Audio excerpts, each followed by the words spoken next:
Hi, welcome back. ഇന്ന് നമുക്കൊരു special ഡിഷാണ് ഞാൻ ഉണ്ടാക്കാൻ പോകുന്നത്. അതിനായിട്ടുള്ള സാധനങ്ങളാണ് ഇതെല്ലാം. ആദ്യം നമുക്ക് റൈസിൻ്റെ കാര്യങ്ങൾ നോക്കാം. അതിനായി ഞാൻ 2 കപ്പ് റൈസ് എടുത്തിട്ടുണ്ട്. പിന്നെ ഒരു വെള്ളം ഞാൻ ഏതാണ്ട് ഒരു 5-6 കപ്പ് വെള്ളം വെച്ചിട്ടുണ്ട്.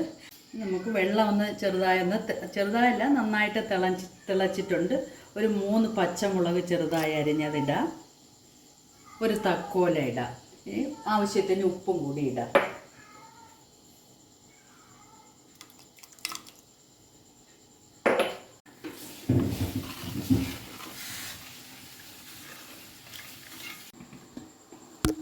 വെള്ളം നന്നായിട്ട് തിളച്ചിട്ടുണ്ട്. നമുക്ക് കഴുകിയ അരി ഇതിലോട്ട് ഇടാം.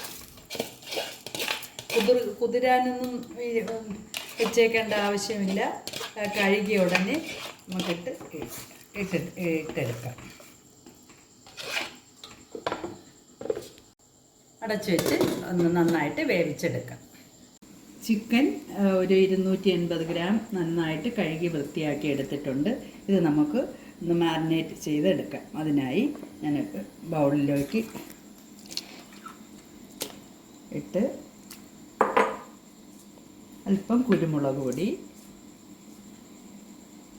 ക്രഷ് ചെയ്ത കുരുമുളക് പൊടിയാണ്, ആവശ്യത്തിന് ഉപ്പ്,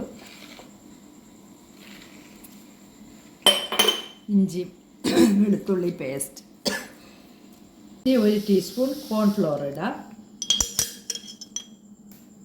ഇനി ഒരു മുട്ട എടുത്തിട്ട് നന്നായിട്ട് ബീറ്റ് ചെയ്തതിന് ശേഷം അതിൻ്റെ ഒരു പകുതിയോളം നമുക്ക് ഇതിലോട്ടിടാം.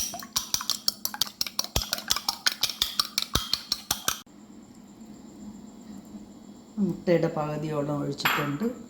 ഇനി നമുക്ക് നന്നായിട്ടൊന്ന് മാരിനേറ്റ് ചെയ്യാം.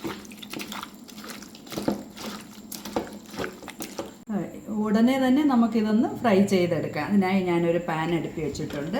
ഇനി നമുക്ക് കുറച്ച് സൺഫ്ലവർ ഓയിൽ ഒഴിക്കാം.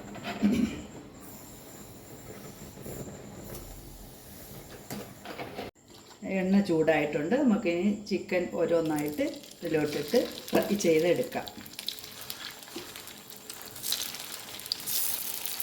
നമുക്കിതൊന്ന് തിരിച്ചിടാം. ഫുള്ളും തിരിച്ച് ഇട്ട് എടുക്കാം. നമ്മളെ ചോറ് ഏതാണ്ടല്ല നന്നായിട്ട് വെന്തിട്ടുണ്ട്. നമുക്കിന്നത് ഡ്രെയിൻ ചെയ്ത് എടുക്കാം.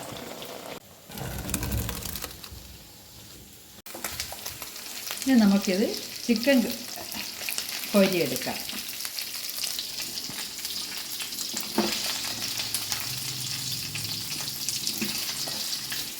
നമ്മൾ കോരിയെടുത്ത ആ ചിക്കൻ്റെ അതേ പാനിലോട്ട് അല്പം വെളുത്തുള്ളി ചെറുതായി അരിഞ്ഞതിടാം. അതിട്ടൊന്ന് ചെറുതായിട്ടൊന്ന് വഴറ്റിയതിന് ശേഷം ഈ സവാള ഇടാം. ചെറുതായി അരിഞ്ഞ് സവാള, ചെറുതായി അരിഞ്ഞ് അല്പം ഇഞ്ചി ഇടാം. ഇനി ചെറുതായി അരിഞ്ഞ് ഒരു 2-3 പച്ചമുളക് ഇടാം.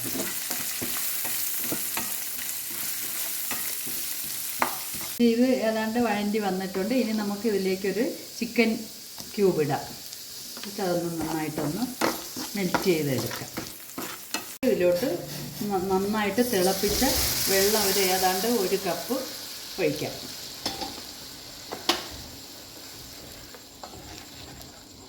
നന്നായിട്ടൊന്നും കൂടെ ഒന്ന് തിളച്ചതിന് ശേഷം 2 ടീസ്പൂൺ സോയാ സോസ് ഒഴിക്കാം. ഒരല്പം വിനീഗർ ഒഴിക്കാം. അതുകൊണ്ട് 1 ടീസ്പൂൺ.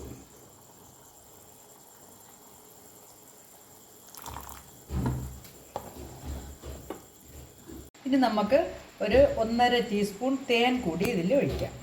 തേൻ ഇല്ലെങ്കിൽ അല്പം പഞ്ചസാര ഇടാം. നമുക്കൊരു 3 ടേബിൾ സ്പൂൺ കോൺഫ്ലവർ കൂടി എടുത്ത് നന്നായിട്ടൊന്ന് ചൂടുവെള്ളത്തിലൊന്ന് കലക്കിയതിന് ശേഷം നമുക്ക് അതിലോട്ട് മിക്സ് ചെയ്യാം. ഒട്ടും നന്നായിട്ട് കലക്കണം. അതിൽ ഒട്ടും തരി പാടില്ല. ഇതിലോട്ട് ഒഴിക്കാം. നമ്മൾ കറി നന്നായിട്ട് കുറുകിയിട്ടുണ്ട്. ഇനി വേണമെങ്കിൽ ഒരു അല്പം കൂടെ വെള്ളം നമുക്ക് ഒഴിക്കാം, തിളച്ച വെള്ളം. നന്നായിട്ട് തിളച്ചിട്ടുണ്ട്. ഇനി നമുക്ക് കുറച്ച് ക്യാരറ്റ് ഞാൻ അരിഞ്ഞു വെച്ചിട്ടുണ്ട്, അത് ഇതിലോട്ട് ഇടാം.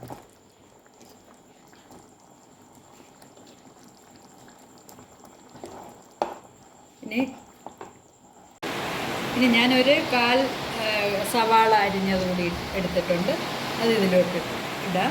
ഇനി കുറച്ച് മഷ്റൂം എടുത്തിട്ടുണ്ട്, അത് നമുക്കിടാം ഇതിലോട്ട്.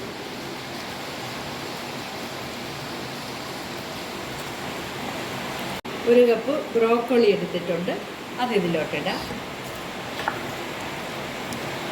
നേരത്തെ ഫ്രൈ ചെയ്ത് വെച്ചിരുന്ന ചിക്കൻ ഇതിലോട്ടിടാം.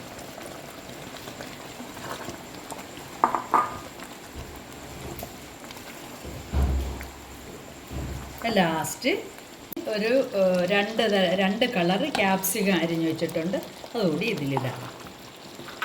എല്ലാം കൂടി നല്ല കളർഫുള്ളായിട്ടുണ്ട്.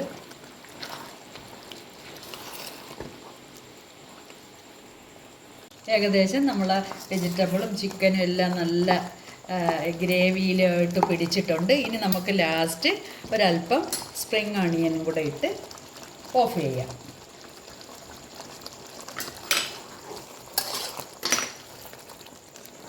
നമുക്കിത് ഓഫ് ചെയ്യാം. ലാസ്റ്റ് നമുക്കിനി സെർവ് ചെയ്യണം എങ്ങനെയാണെന്ന് നോക്കാം. അതിനായി കുറച്ച് ചോറ് നമുക്കൊരു സൈഡിലോട്ടിടാം. ചട്ടിയാണ് ഞാൻ എടുത്തിരിക്കുന്നത്. നമ്മൾ ഈ റെസ്റ്റോറൻറ്റിലൊക്കെ കിട്ടുന്ന അതേ സ്റ്റൈലിലാണ് ഞാൻ എടുത്തിരിക്കുന്നത്. ഇനി നമുക്ക് നമ്മളെ ഗ്രേവി എടുക്കാം. ബിസ്മില്ലാ.